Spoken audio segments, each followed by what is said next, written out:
Joining me now is Tom Fitton, the president of Judicial Watch. And Tom, let me begin by asking why, what does it serve? What would be the motivation of the Attorney General to offer this premature, by any standard and evidence-free exoneration of both Biden and Obama?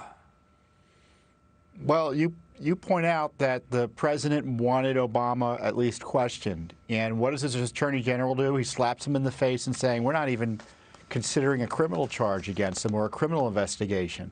I think it exposes the fact the Justice Department never has been criminally investigating Biden or Obama.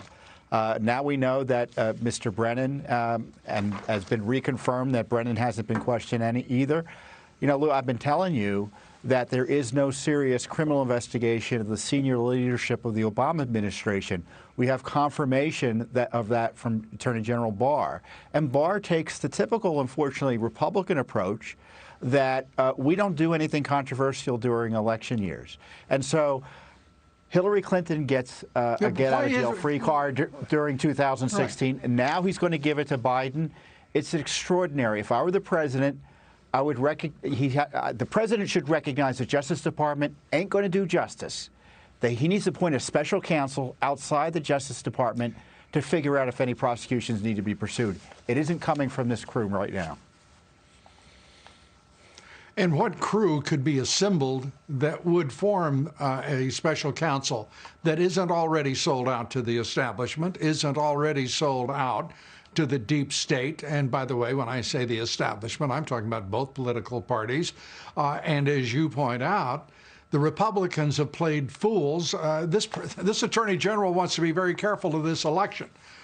Was anyone very careful in 2018 as the Democrats stole a midterm election by pushing the special counsel, the entire effort to overthrow the presidency of President Trump? I mean, this is outrageous. And to behave is inexplicably as a dullard. I don't understand what this Attorney General thinks he's accomplishing. Is he somehow preserving some sort of claim of innocence for when he meets at the dining room of his favorite club in Washington? Is he afraid of the swamp? What in hell is going on here? And this comes as the Democrats are telling the Supreme Court in a brief file today that they're still pursuing impeachment against the President of the United States. Look, the impeachment of Trump was about protecting Biden from being investigated over his Burisma dealings and the China deal. Is Barr ruling that out in terms of investigation? It sure sounds that way.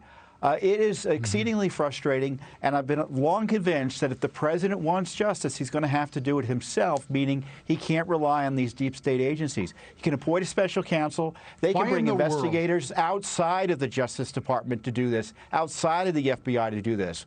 We shouldn't be surprised the FBI and DOJ isn't going to investigate themselves. Where are you going to find an honest attorney right now in the United States?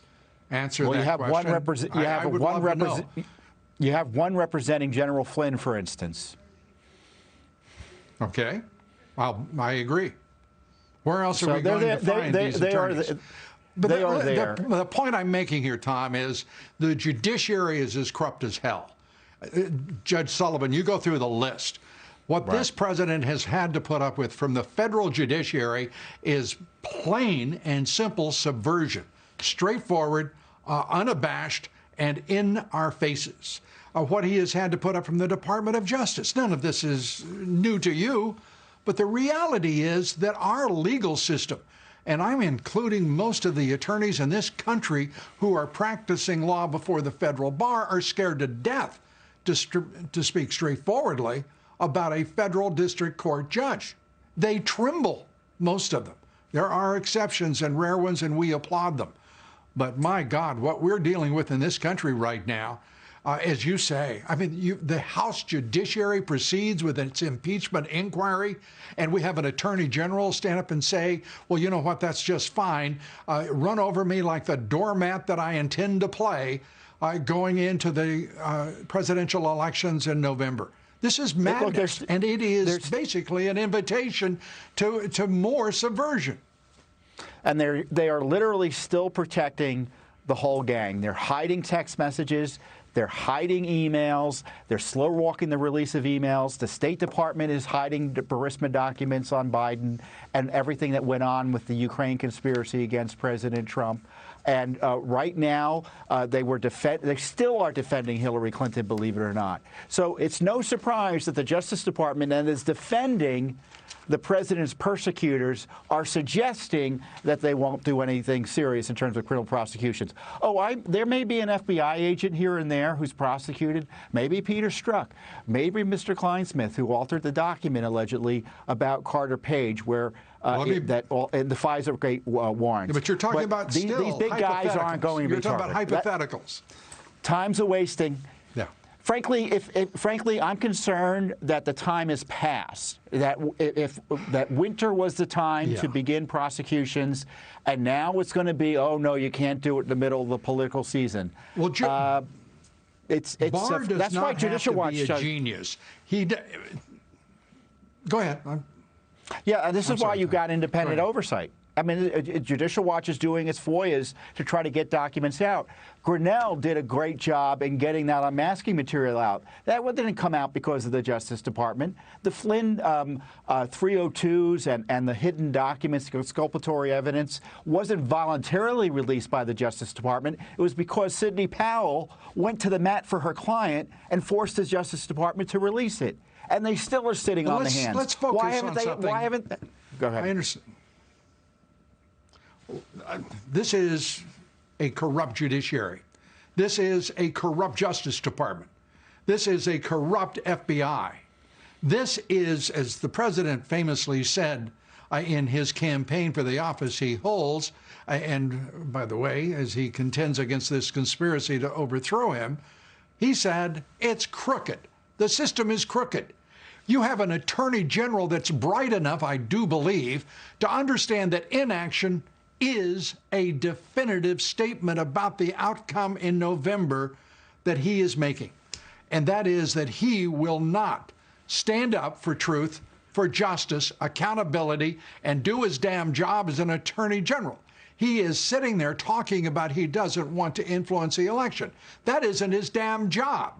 His job is to bring justice and to prosecute evildoers, and he is surrounded by them.